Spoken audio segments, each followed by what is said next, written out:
No ar, Brasil ODS, um programa que mostra, divulga e debate o terceiro setor, dando voz à solidariedade e construindo a cidadania.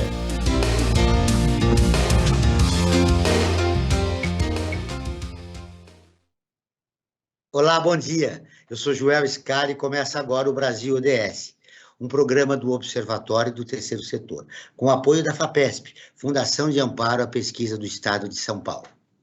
No programa de hoje, vamos falar sobre educação. Devido à pandemia, a evasão escolar no Brasil aumentou em 171%, um aumento expressivo da desigualdade educacional no Brasil. Esse dado dificulta o cumprimento da ODS 4 da Agenda 2030 da ONU, que pretende assegurar a educação inclusiva, equitativa e de qualidade e promover oportunidades de aprendizagem ao longo da vida para todos. Para conversar sobre esse importante assunto, recebemos Tânia Dornelas, assessora de Advocacy da campanha pelo Direito à Educação. Ela é bacharel em Ciência Política pela Universidade de Brasília. A Ana Helena Untenfelder, presidente do Conselho de Administração do CENPEC. Ela é pesquisadora, gerente de projetos e autora de material de orientação para professores. A co-apresentação do programa é do jornalista Frank Valverde, que também trará os destaques do site do Observatório do Terceiro Setor. Bom dia, Franklin. Bom dia, Joel, bom dia, Tânia, bom dia, Ana Helena, e bom dia a você que está em sintonia com o Brasil ODS aqui na Rádio Brasil Atual. Um dos destaques da semana tem que ser a guerra, a cobertura que a imprensa brasileira está fazendo, Franklin. Como é que você está vendo isso? Olha, Joel, na verdade que as guerras elas não se ganham somente com bombas, com os canhões, com os mísseis, elas se ganham também na narrativa, né? Narrativa que você está construindo. E nós temos uma construção de uma narrativa, né, que coloca como se a Rússia tivesse à esquerda e a Ucrânia à direita ou do centro, enfim. E na verdade o que nós estamos vendo aí é uma guerra imperialista, né? A Rússia, um Estado... Ou seja, não existem inocentes. Aí. Não existe, Joel. Inocentes são a população ucraniana, né? Acho que é a população ucraniana que está sendo massacrada nessa guerra, né? Mas o que a gente vê, né? Nós vemos aí um governo de direita, né, que é o governo do Putin, combatendo um governo da Ucrânia que é de extrema direita. Na verdade, é isso que está acontecendo. A esquerda em si, lá na Rússia, por exemplo, que está defendendo a paz, que está contra a guerra, está sendo massacrada também lá. Isso sai muito pouco na imprensa. E também dentro das narrativas, né, as pessoas falam, os Estados Unidos está lá quietinho. Não, eles não estão quietinhos, não, né? Eles aproveitaram essa guerra entre a Rússia e a Ucrânia e aproveitaram para bombardear a Somália. Não sai uma linha, né? Os somalianos não são brancos, não são loiros, nem de olhos azuis, né? Talvez tenha um pouco aí do preconceito aí, do racismo, melhor dizendo, até mais do que preconceito, na divulgação dessas informações, que não se fala nada da Somália. E nessa esteira, João, acho que a gente tem que comentar também uma coisa mais assim, mais caseira, né?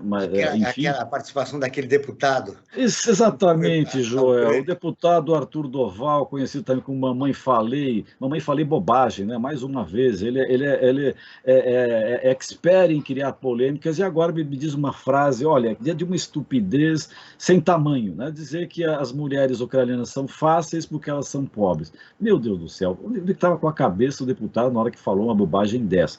E se falou isso porque deve pensar, o que é pior ainda.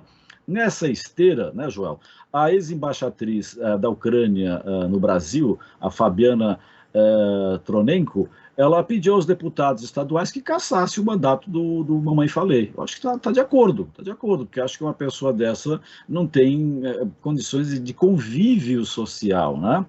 Como é que a pessoa... Não é a primeira vez, né? Ele falou já, vira e mexe, ele solta alguma bobagem desse nível. E essa daí é inadmissível, né? Isso já acompanhando o governo federal, que já também disse uma série de bobagens. Claro, o campo é fértil, né? O campo é fértil para esse tipo de bobagem, de estupidez, né? Eu tenho acostumado, estou sendo um pouco redundante já atualmente, mas eu tenho dito que nós vivemos na era da estupidez, o que é impossível o número de barbaridades que nós assistimos. São os destaques, Joel, mas vamos falar de educação, que aí talvez esteja o caminho para mudar tudo isso, toda essa situação tenebrosa que a gente É vive verdade, hoje, é verdade. Ele foi eleito nessa onda que a população brasileira, infelizmente, elegeu representantes da extrema-direita para o parlamento e até para a presidência da República. Agora, deixa eu Verdade. cumprimentar nossas duas convidadas, colocá-las aqui para conversarmos sobre o tema do programa. Tânia Dornelas, bom dia, seja muito bem-vinda ao nosso programa. Bom dia para vocês, é um prazer estar aqui. Em nome da campanha, eu já agradeço a oportunidade de discutir um tema que, como você mesmo coloca, né, é o caminho. Não, nós é que agradecemos a sua participação aqui. E a nossa outra convidada é a Ana Helena Altenfelder. Ana Helena, seja muito bem-vinda ao nosso programa. Obrigada, Joel. Quero cumprimentar também o Franklin, a Tânia, e estamos aqui para conversar sobre educação, que é o caminho, mas se efetivamente queremos um país mais justo, mais solidário e mais desenvolvido. É o que todos nós esperamos. A gente fecha o programa sempre na nossa luta por uma sociedade mais justa e igualitária. De acordo com o relatório do Todos pela Educação, no segundo trimestre de 2021, 244 mil crianças entre 6 a 14 anos estavam fora da escola. O número indica um aumento de 171% em comparação a 2019, como eu disse na abertura do programa. De que forma a desigualdade social está presente na crise da evasão escolar? E como essa evasão escolar pode agravar a desigualdade escolar? Vamos começar com você, Tânia. Vamos, então. Primeiro, a gente precisa situar, né, as desigualdades escolares, né, educacionais, na verdade, e as desigualdades como um todo no nosso país já existiam antes da pandemia, né? Então, o que a pandemia faz é tirar toda a poeira historicamente colocada debaixo do tapete, né? Ele encara essas desigualdades.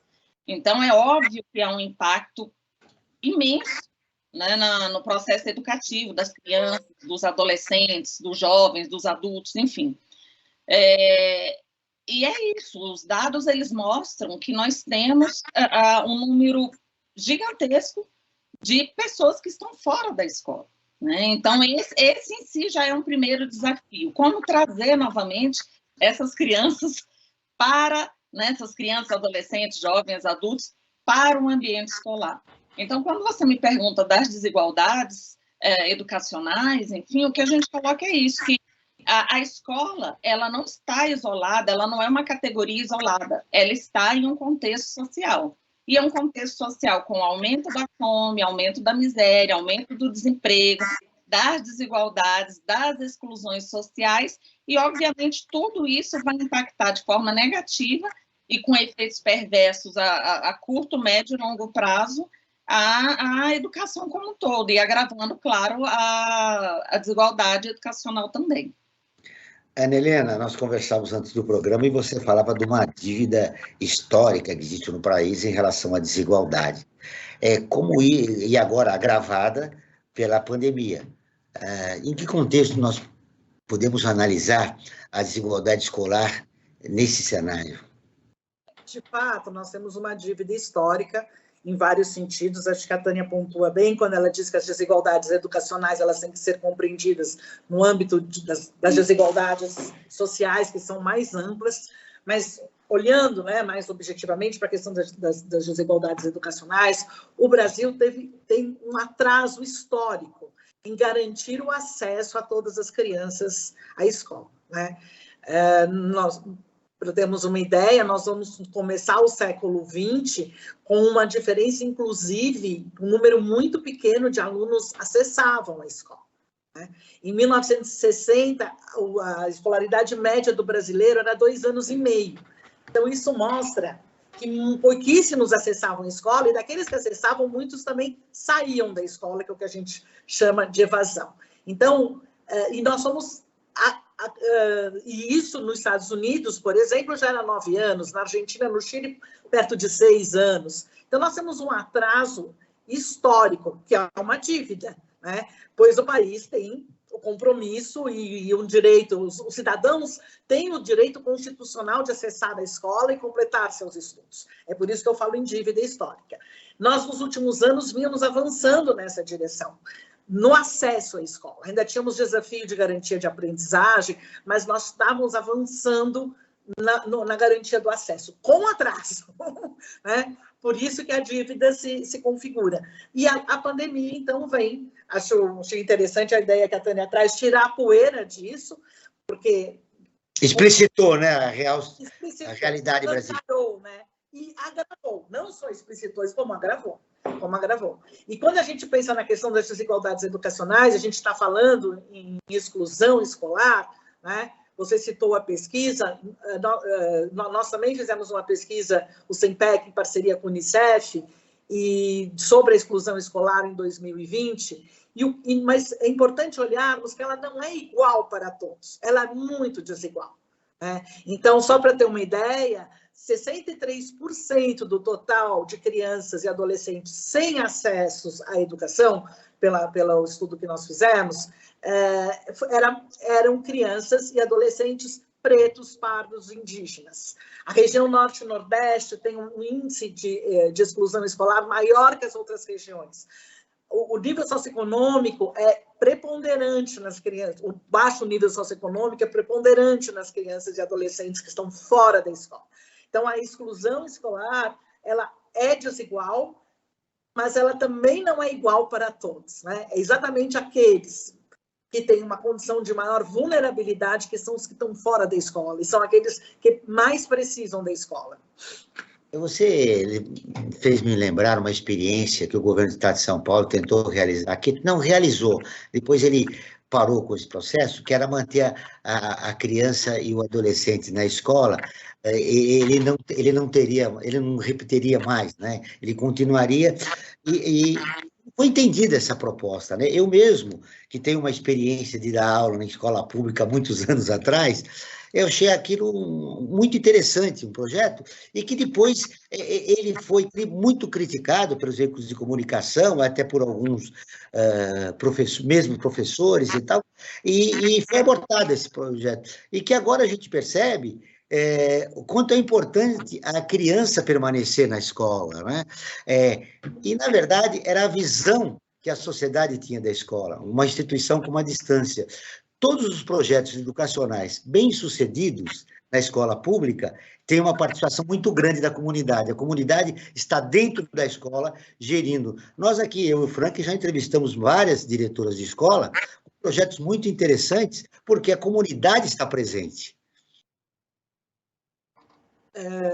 Não, perfeito, Joel, acho que você traz aí um ponto bem importante. 2, né? Primeiro, assim, é que realmente existem projetos muito interessantes e importantes nas escolas brasileiras, nas escolas públicas. Eu costumo dizer que nós não percebemos que existe, né, educação de qualidade nas escolas públicas, seja a nível da própria escola, da sala de aula, de secretarias municipais e estaduais. Então, nós temos, a escola pública tem qualidade, tem sucesso no Brasil. O que nós não conseguimos garantir é que isso aconteça para todos, uma política que efetivamente alcance todos. Então, precisamos avançar de experiências bem-sucedidas, aprender com elas, porque não precisamos aprender fora, lógico. Podemos ter referências de fora, mas aqui no Brasil existem experiências bem interessantes.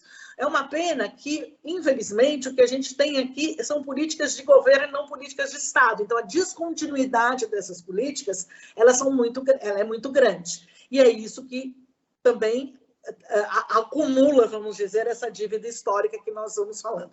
E outra questão importante que você traz é a questão da reprovação, né? Existe no imaginário da sociedade uma ideia de que a reprovação é uma ferramenta pedagógica eficaz e que sem a reprovação os alunos não vão se esforçar, não vão se interessar e que... Que vem acompanhado, se a criança receber um tapinha, é bom para a educação dela. Nossa geração viu muito isso, né?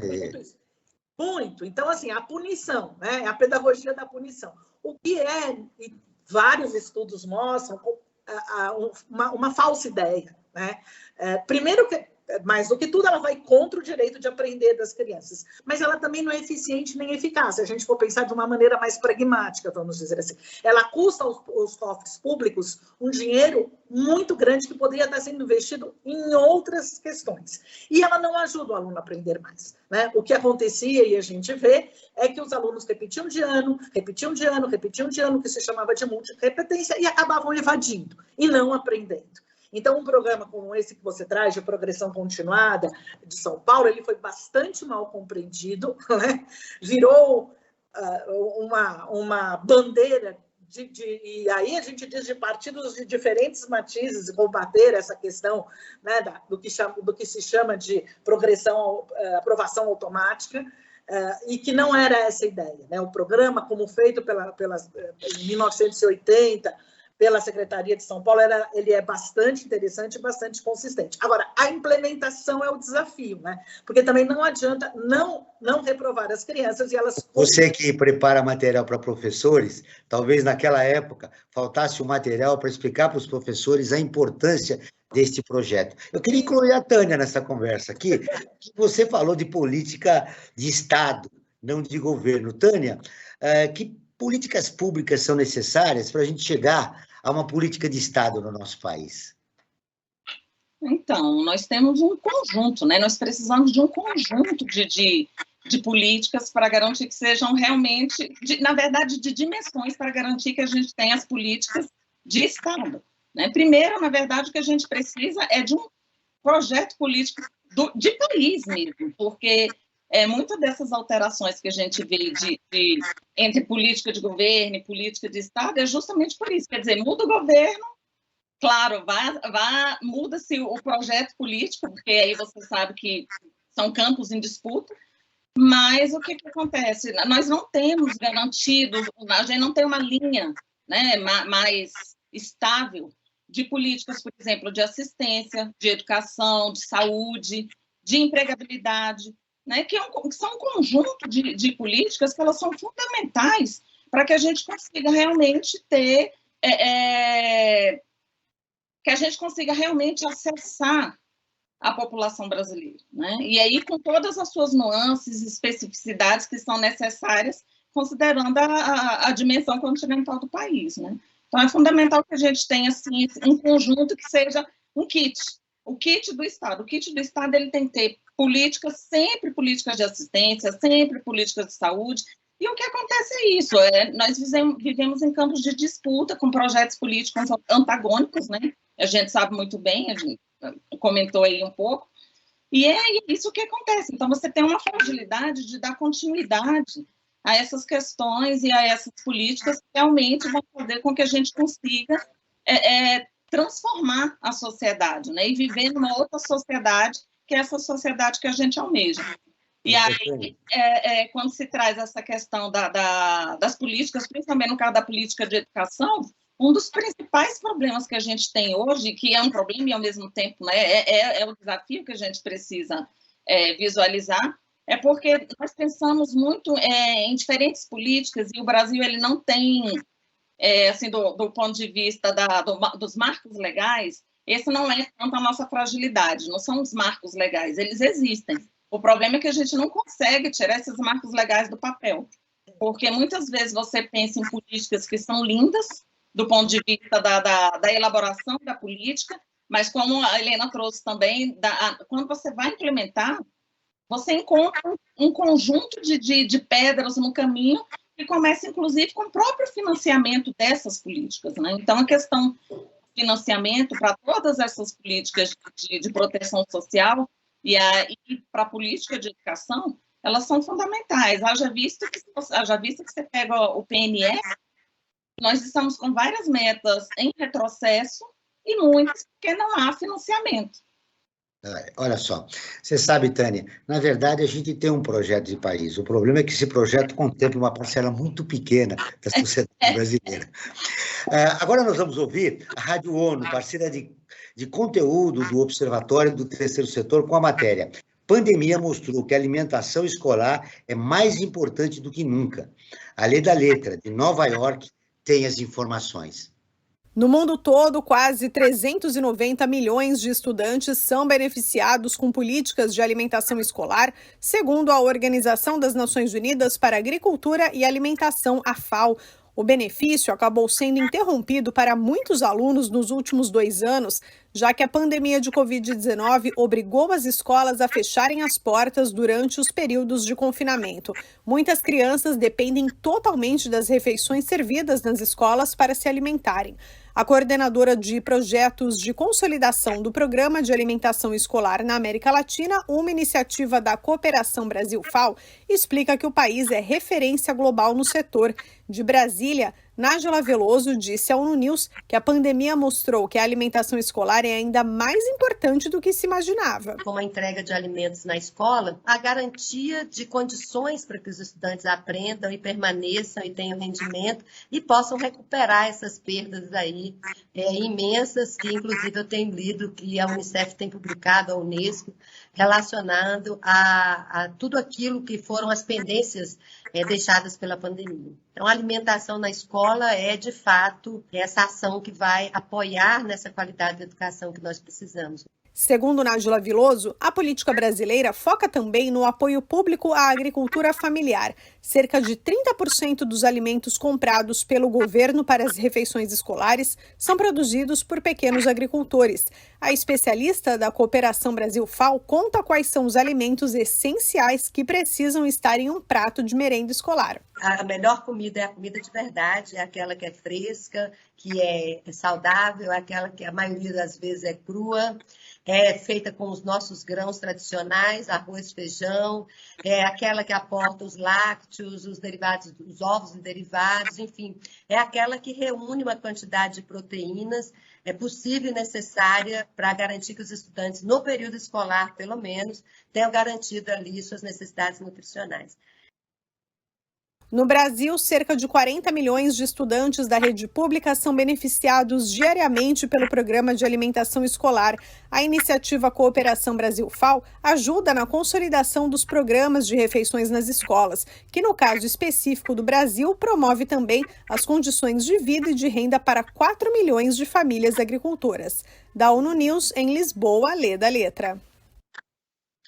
Continuamos com o Brasil ODS, um programa do Observatório do Terceiro Setor com apoio da FAPESP. Estamos falando sobre educação, com Tânia Dornelas, assessora de Advocacy da campanha pelo direito à educação, e Ana Helena Altenfelder, presidente do Conselho de Administração do SEMPEC. Frank Valverde, você que é professor universitário, está muito quietinho nesse tema da educação, mas você tem informações. É verdade, mas eu já vou começar também a falar. Logo que eu der essa informação importante aí, falar da nossa enquete, eu tenho uma questão para a Tânia e para a Ana Helena. Vamos lá, então. Vamos lá. Antes de mais nada, eu quero falar sobre uma parceria que nós temos aqui do Observatório do Terceiro Setor com a REURB, que é a recicladora urbana, e com a ABS, que é a Associação Brasileira de Empresas de Software. Essa parceria resultou no programa Recitec. O que é esse programa Recitec? Recebe-se uma série de computadores que não estão funcionando, que estão com algum defeito ou que seriam descartados, e eles são recondicionados, são reabilitados para serem reutilizados, por uma série de associações. As empresas que doarem esses computadores, esse material eletrônico, pode escolher a entidade que vai receber esse computador já recondicionado para o uso. Então, é uma campanha importantíssima. Primeiro, porque recupera esse material que iria para o lixo. E segundo, que acaba dando possibilidade de uma série de entidades do terceiro setor, escolas, inclusive, utilizarem esse material, eliminando essa distância, essa brecha social que existe na questão do mundo da informática entre todos e todas. Da inclusão digital. Exatamente, da inclusão digital. Esse é o termo correto, como bem o Joel lembrou.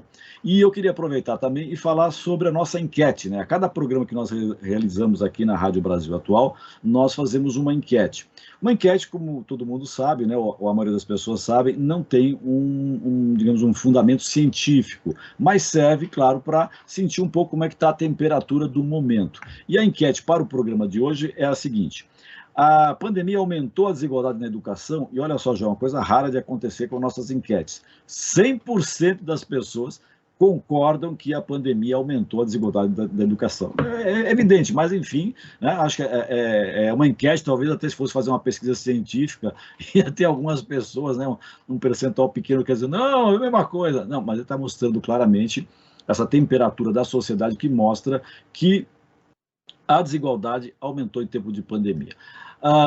Eu queria fazer uma questão já na área da educação, né, para a Tânia e para a Ana Helena, que é a seguinte: antes da pandemia, o IAD, né, o ensino à distância, era sempre muito criticado, tá? E criticado até com uma certa razão. Por quê? Porque muitas das empresas que investiam no IAD estavam simplesmente visando o lucro, ou seja, vamos retirar os professores do processo, o aluno vai usar a sua casa, a sua energia elétrica, o seu espaço, o seu computador, isso elimina os custos da instituição. Tá? Isso era muito criticado. Veio a pandemia, não houve outra saída, teve que entrar com tudo no ensino à distância, no online, porque é a única forma que se tinha devido, não existia vacina, enfim, a situação toda fez com que todo mundo fosse para o online, para o IAD. Eu pergunto para a Tânia e para a Helena, que são especialistas em educação, o sistema que gerencia esse IAD, esse ensino à distância, ele conseguiu avançar também e eliminar as críticas que eram feitas antes da pandemia, que se tinha distância, que a qualidade era muito baixa, que isso, que aquilo. Vamos começar pela Ana Helena. Acho que precisa ligar o seu som. Vamos lá. É uma questão que eu sei complicar, mas acho que é importante discutir isso, porque isso já vem de antes da pandemia. Sim, exatamente. Eu vejo assim, a pandemia, ela trouxe, por um lado, uma possibilidade de crescimento e de desenvolvimento do ensino à distância, né? Então, nós observamos e vimos professores, diretores de escola, secretários de educação do Brasil todo desenvolvendo recursos, tecnologias, metodologias para poder fazer frente a esse desafio. Mas, de novo, nós temos que considerar pelas questões das desigualdades. O acesso não é uma realidade, né? Então, nós temos um número expressivo, significativo de alunos e alunas que não tiveram acesso. Aliás, professores que têm dificuldade de acesso e de equipamento. Então, sem dúvida nenhuma, acabou sendo um marco da desigualdade. Aqueles que tiveram mais acesso ao ensino à distância puderam ter maior quantidade e qualidade de experiências educativas do que aqueles que não têm acesso nenhum. E a gente sabe que tem alunos e alunas que não tiveram nenhum acesso, né? E aí vale lembrar que não teve nenhuma iniciativa entre tantas outras que deveriam ter tido e não tiveram, mas eu acho que esse é um exemplo bem claro do Ministério da Educação. Neste sentido, pelo contrário, o presidente da República vetou o uso de um fundo de destinar isso para ampliar o acesso. Então, é uma questão bastante significativa e que mostra o total descaso do governo federal com a educação nesse período, né, de pandemia. Então, acho que é importante considerar isso, que a educação à distância ainda é muito desigual. E uma outra coisa é que depende muito também de que nível de ensino nós estamos falando. Então, se nós estamos falando do ensino médio ou do ensino universitário, nós estamos falando de uma condição de autonomia, de organização de estudos, que quanto mais jovem é o aluno e a aluna, mais difícil é. Então, vocês deram... O Joel abriu o programa dando a pesquisa sobre alfabetização que o Todos fez, né? O nível, nessa fase de alfabetização, a interação professor-aluno é fundamental, né? A criança aprende na interação, pela experiência. E o professor alfabetizador, ele precisa acompanhar muito proximamente os avanços, os retrocessos, para pensar nas intervenções, o que fica impossível de se fazer à distância. Então, é bastante complexo. Acho que nós temos que considerar a questão do acesso e temos que considerar também a questão do nível do ensino. E acho que a Tânia, só terminando, concluindo, Não, eu quero... super importante é que ficou muito claro na pandemia a importância do professor, porque o professor é um profissional, tem saberes profissional de como ensinar e o que ensinar. E a interação é fundamental. Então, acho que a EAD pode ter recursos importantes, mas ela não substitui de maneira nenhuma o professor ou presencial. Isso ficou muito evidente na pandemia. Era exatamente isso que eu ia colocar. Que por mais que tenha se propagado tanto a ideia, não, mas nós estamos tendo, as crianças não estão sem ensino. Gente, muitas ficaram sem. E o que a Ana Helena traz me lembra muito assim, quando você fala da questão, por exemplo, da educação infantil, né, que é o que a gente está falando aqui. Gente, criança nessa idade é movimento. Criança é movimento. Como é que você vai colocar crianças de educação infantil sentados olhando para uma tela de computador? Sabe, é uma coisa assim que não existe. Isso causou muito sofrimento. Me preocupa muito, sabe? Assim, eu acho que nós vamos ter, espero que a gente tenha, na verdade, pesquisas que, sabe, qualitativas que mostrem isso, porque os impactos... Olha, chega, sabe, arrepia, porque a gente que é apaixonada pela educação mesmo, pela educação, sabe, emancipadora e tudo, crítica, quando a gente pensa no que esses milhares de estudantes passaram, e os professores, os docentes, porque não é só uma questão de passar o conteúdo, é uma questão do que a gente estava colocando. A escola, a educação, ela está num processo muito maior. Então, assim, quantas perdas essas pessoas tiveram? Quantas crianças e adolescentes ficaram órfãos? Como é que vai ser esse nosso acompanhamento enquanto educadores e tudo? E aí eu estou falando bem mesmo, principalmente de ensino fundamental, dessas crianças que, sabe, que perderam famílias, tiveram não só a perda doente, né, às vezes de um responsável ou não, mas também a perda de qualidade de vida. Porque muitos pais, aqueles que não morreram, muitos estão em recuperação, e a gente sabe o que é a recuperação de uma Covid longa. Esses pais não estão trabalhando. Tânia, tem um dado, João, interessante, só para ilustrar, que eu lembrei agora, com relação, bem com a professora Ana Helena disse, que, claro, nos certos níveis você tem uma autonomia, mas mesmo nesses níveis que tem uma autonomia do ensino superior, por exemplo, nós tivemos um decréscimo agora, nesse período aqui, na formação de mestres e doutores, tá? Que em tese poderia favorecer, né, que a pessoa está confinada, digamos, entre aspas, né, está lá isolada por causa da pandemia, ela teria mais tempo para pesquisar, porque ela, né, não, ao contrário, teve um decréscimo de doutores e de mestres. Olha só a situação em que nós nos encontramos. Desculpa, João, mas só para ilustrar. Não, é um dado relevante. É um dado importante. Eu queria acompanhar a fala da Tânia. Tânia, no dia 8 de março foi o Dia Internacional das Mulheres. Elas representam 96% dos professores de educação infantil, 88% do Fundamental 1 e 67% do Fundamental 2. Esses números revelam o quê? Existe igualdade de gênero na educação brasileira? Ai. Quem dera se isso fosse um exemplo de igualdade, né, Ana Helena? Não é, na verdade, o que a gente tem, assim, reproduz, né? Embora que bom que nós temos mulheres, mas esse dado, na verdade, ele reproduz a visão que se tem da mulher na sociedade brasileira, que é a mulher do cuidado, a mulher do educar, entendeu? É muito ainda resquício disso. Por mais que a gente tenha um avanço do ponto de vista de reconhecimento do papel da mulher na sociedade, quando você pega principalmente a educação infantil, é o quê? É o cuidado, né? É o educar, porque ainda impera na sociedade brasileira como um todo essa visão, no caso da educação infantil, como aquele lugar que, na verdade, é para a criança brincar só, né? Claro que ela vai brincar, mas ela vai ter o brincar com acompanhamento pedagógico, ela vai ter o brincar livre e ela vai ter o aprender no meio desse processo. Né? Assim você falou da Covid. 50% da população de 5 a 11 anos receberam a primeira dose de vacina até agora. Quais os impactos da Covid na vida profissional das mulheres professoras no Brasil? Ele é gigantesco. isso, né? Porque travou aqui. Pois não, pode continuar. Eu não te ouvi, travou. Ah, você não ouviu. Eu disse que 50% da população, está me ouvindo agora? 50% da população de 5 a 11 anos receberam a primeira dose da vacina até agora.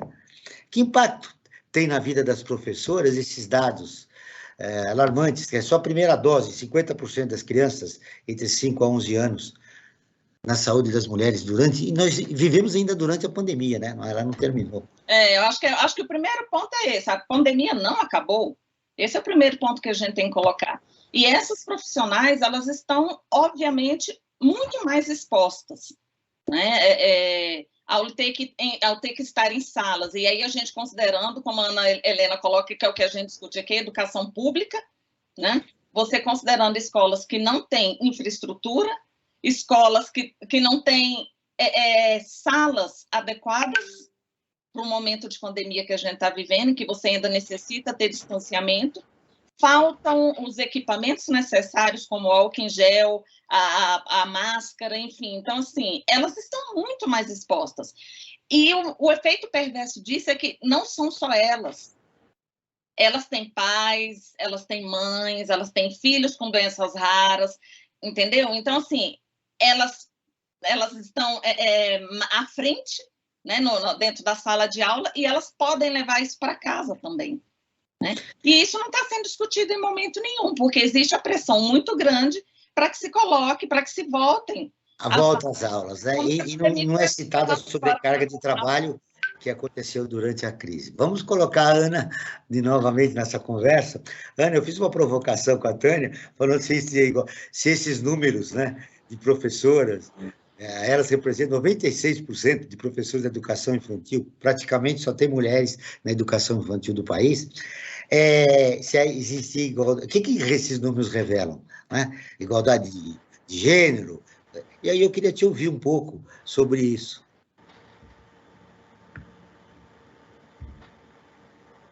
É uma boa pergunta.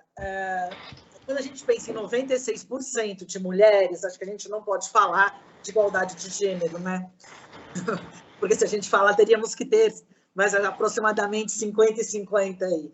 E eu acho que ela fala em duas situações. Uma situação social, que ainda a mulher vista em profissões e ocupações que, num imaginário, teriam mais a ver com a identidade feminina, que é o cuidado às crianças pequenas, mas ela também fala de valorização, né? Nós sabemos que nós ainda temos desigualdades grandes em questão de número de mulheres em posições de liderança, de comando, seja no parlamento, seja no executivo, seja nas grandes empresas. Nós ainda temos um número pequeno de mulheres. Por que a gente tem um número grande de mulheres em determinadas profissões? Porque são profissões que socialmente são pouco valorizadas, infelizmente. Então, eu vejo com preocupação, porque a valorização da profissão docente é uma questão séria no nosso país. O professor não é uma profissão que tem valorizado da maneira como deveria ser, com a missão social e a função social que isso tem. Isso a gente vê na condição de trabalho, vê no salário, e eu acho que esse quadro, infelizmente, revela essa questão. Quando começou essa situação? A gente lembra, digamos, 30, 40 anos atrás, a gente sabe que isso começou durante a ditadura militar, quando as escolas públicas foram esvaziadas, né? A chamada classe média, burguesia e alta, saiu da escola pública e foi para a escola particular. Esse é um dado correto, mas quando começou essa inversão de um professor que era considerado uma figura, tinha uma função social importante, quem de nós não lembra da primeira professora? Todos nós lembramos, né? Que função social ela representou para nós? Mesmo depois, o professor universitário, um professor do ensino médico, na época colegial, isso, enfim, todo esse histórico das reformas que existiram, né, que aconteceram na educação brasileira. Quando começou isso, Ana? Olha, eu acho que começa na época da ditadura, nos anos 70, quando já caminha-se para uma maior ampliação das matrículas, né? E qual foi a opção feita? Ampliou-se a matrícula, e para ampliar-se a matrícula precisou de mais dinheiro. E para ter mais dinheiro, precarizou-se a profissão docente. Então, tem estudos que mostram isso. Essa relação, a Tânia mencionou o financiamento. É interessante, se a gente olha a história da educação brasileira, o que a gente observa? Que períodos mais democráticos trouxeram mais avanços e maior financiamento, seguido de períodos mais autoritários e trouxeram menor financiamento e restrição de políticas mais democráticas da educação, né? Então, começa com este movimento, nos anos 70, de inclusão de um maior número de crianças na escola pela matrícula. Então, foi preciso mais professores. Isso trouxe duas consequências. Uma diminuição do salário, isso foi uma opção política feita na época, né? Uma diminuição do salário do professor para poder bancar isso, isso não era necessário, poderia ter sido feito outras opções, né, mais democráticas, mais justas, mas, enfim, foi a opção feita, e, ao mesmo tempo, o aligeramento da formação inicial. Esse aspecto que você está levantando é muito importante. Há um aumento da população brasileira, houve a necessidade da contratação de novos professores. Esses novos professores já estavam, digamos, confinados numa formação já não adequada, né? É muito difícil falar isso, porque a função do professor, ele recebe muito mal, né? Mas a gente tem que falar também da qualidade do professor, porque ela é fundamental para a educação brasileira como um todo, né? E a formação inicial é condição de trabalho do professor, né? E no fim, é a formação inicial que é possível e que ele tem. Então, é preciso lutar para que a formação inicial, e aí a sociedade como um todo, seja efetivamente melhor. Então, ele gerou-se os cursos de formação em número de anos de exigência de entrada, e aí o professor passou a ter mais dificuldade de desenvolver sua atividade, teve menos condição de trabalho, né? E uma mudança bastante significativa, né, Joel? Quando a gente fala daquela escola pública dos anos 60 até os anos 60, a gente está falando isso, de um Brasil que a escolaridade média era de 2 anos e meio. Agora nós estamos falando de um Brasil que tem quase mais de 12 anos de escolaridade. Então, realmente, nós incluímos todos na escola. E daí é lógico que é muito mais difícil e muito mais desafiador este trabalho. Então, a escola pública de antigamente, ela era boa porque ela excluía. Entendi. Tânia, eu quero incluir você nessa nossa conversa. Eu quero saber a tua opinião a respeito do assunto. Eu gostei muito pegar esse finalzinho da Ana Helena, que é isso, né? Existe um discurso, principalmente quando você conversa com pessoas de outras gerações e tudo, que é assim, mas a escola pública, ela conseguia, né? Ela conseguia. Tinha até latim na grade. Nossa, sabe? E é isso, ela era boa porque ela excluía, mas as pessoas, elas ficam só com esse primeiro momento, né? Esse segundo de análise, ele não vem. Então, assim, é terrível, né? E hoje você tem estudos também que eu acho... Essa mudança, como você fala terrível, eu vou me lembrar, nós tínhamos no Fundamental 2, hoje considerado, que era, você poderia fazer o científico ou o clássico. O clássico era línguas, né? Era o francês, o latim, como o Frank ensinou. E aí começou-se a pensar na formação técnica desses alunos. Foi aí também que caiu a qualidade? Olha, eu acho que pode ter tido um impacto, mas eu considero que realmente é mais essa questão do aumento de matrícula como um todo, que eu acho que foi que teve um impacto maior, sabe? Eu acho que esse, sim, teve um impacto que foi perverso para a nossa história da educação pública no país, né? Agora... Mas tinha um interesse, né, Tânia? Eles ampliavam as vagas porque eles realmente, de uma certa forma, eles democratizavam, entre aspas, né? Davam espaço para entrar, mas também não orientavam ninguém. Por quê? Porque eles não queriam ninguém que pensasse também, né? Queria produzir mão de obra para o mercado, pura e simplesmente, não pessoas que pensassem, que atuassem na sociedade, né? Isso que aconteceu. Eu lembro que eu era garoto nos anos 70, e isso era a prática da ditadura militar, ou civil-militar, como preferem alguns, da época, né? Outro aspecto que a gente pode mencionar, eu quero saber se vocês concordam, é o seguinte: a visão crítica que existia na escola pública, ela foi exterminada, ou ela passada para a escola particular. Quer dizer, passou a se exigir menos, né, da escola pública, quando antes, eu me lembro que existia escolas de aplicação aqui, eu via com garoto, olha, que eram referências, né? Isso aí acabou. Você encontra uma boa escola hoje se você pagar, né? Se você não pagar, você não encontra. Mas deixa eu dar um recado para os ouvintes aqui.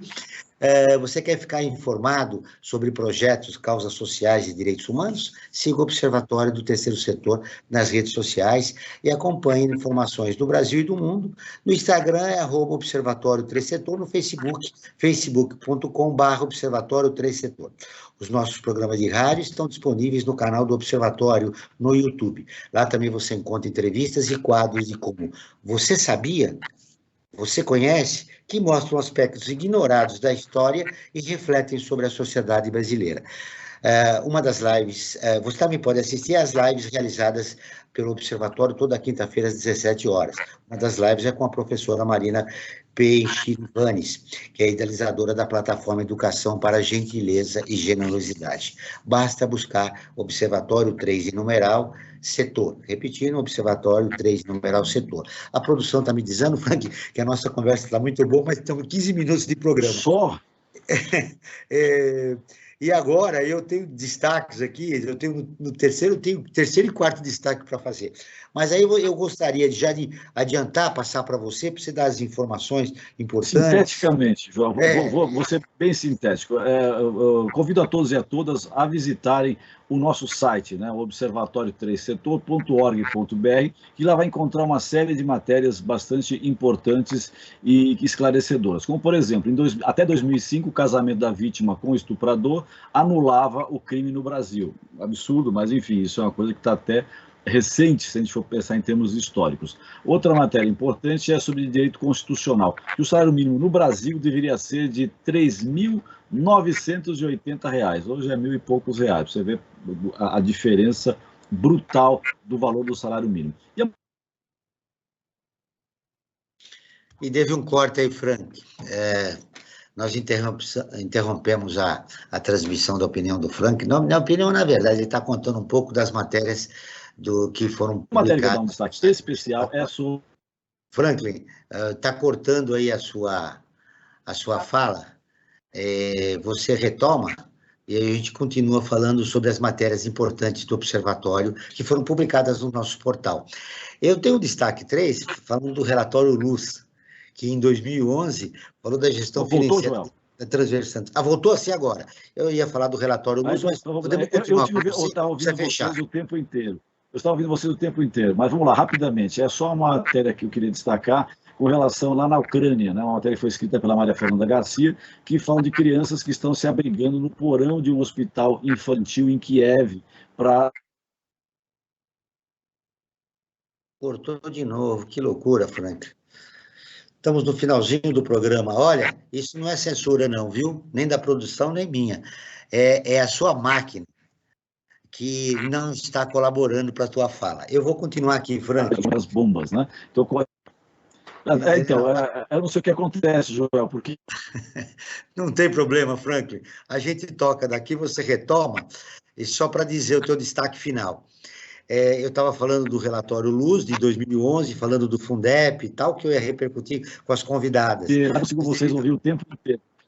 Devido ao nosso tempo, ainda do relatório Luz, o baixo nível de governança do Ministério da Educação, é importante a gente destacar isso também, a falta de preparo de ministro na construção de políticas educacionais, a asfixia de financiamento, agravada pelo novo regime fiscal de 2016, representa desafios para que se alcance as metas do Plano Nacional de Educação e as ODS, né? A ODS da Educação, que é uma das 17, né, da Agenda 2030 da ONU. Nós vamos pular a campanha, Frank. É importante você falar da sua campanha, mas eu acho que você dá um destaque final sobre o nosso programa. Sim. Jornalista, professor universitário, qual é o seu destaque final para o nosso programa? Eu queria fazer um convite como destaque final. Eu queria convidar todos e todas no sábado agora, né, a ir, que é um espaço cultural que fica lá no Bexiga, e para prestigiar o lançamento do livro A Vida das Evas, da Márcia Mussalem, que é nossa colunista aqui no Observatório do Terceiro Setor. Então, convido a todos e a todas a irem até o Alejaniá, espaço cultural, lá no Bexiga, que fica na rua Rui Barbosa, e a prestigiar o lançamento da Vida das Evas, um lançamento que foi editado pela Desconcertos. E vão lá, a Márcia estará lá autografando os seus livros, é um convite que eu faço a todos e a todas. E destacando finalmente que a pandemia, além de trazer a Covid, ela deixou a nu ainda mais a desigualdade que existe nesse país. Joel.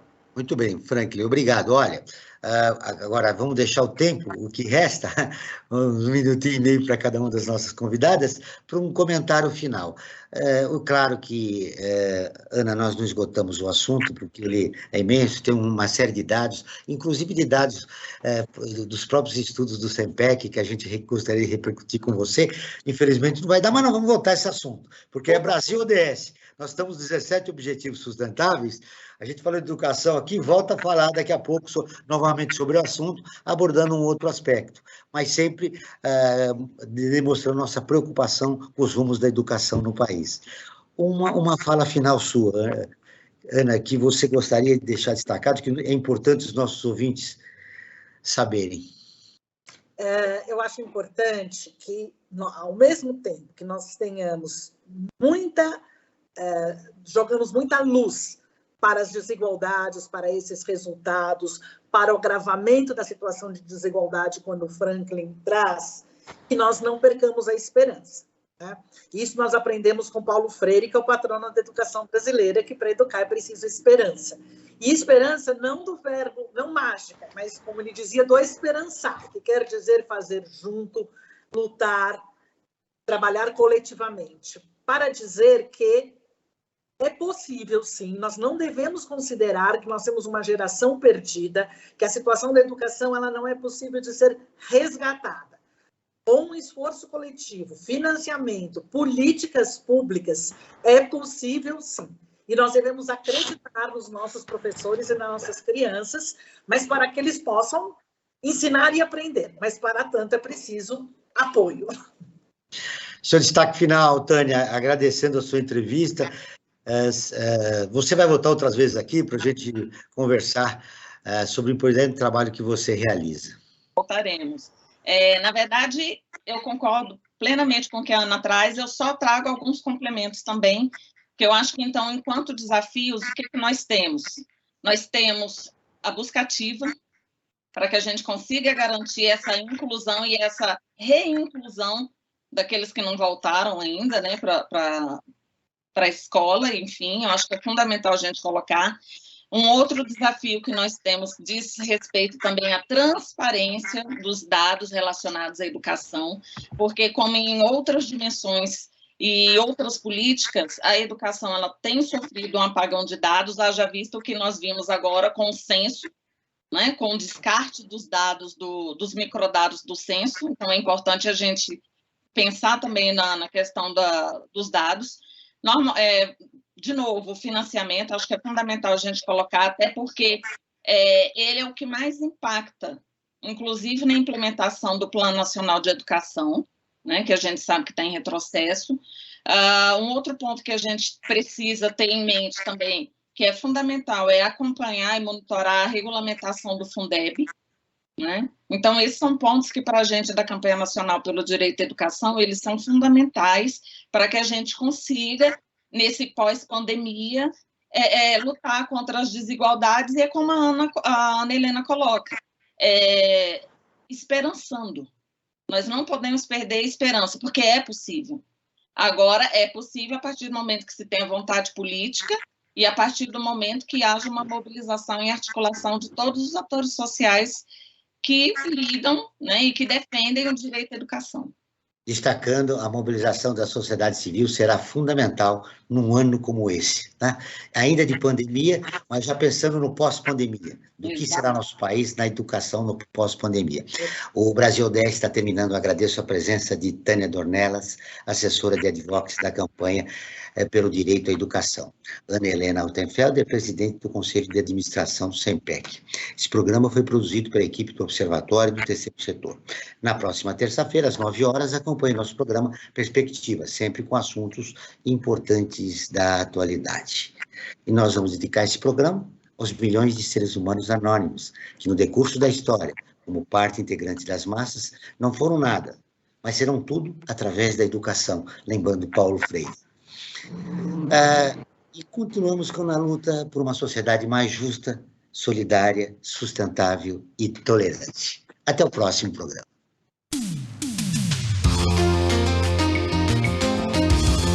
Você acabou de ouvir Brasil ODS, um programa do Observatório do Terceiro Setor.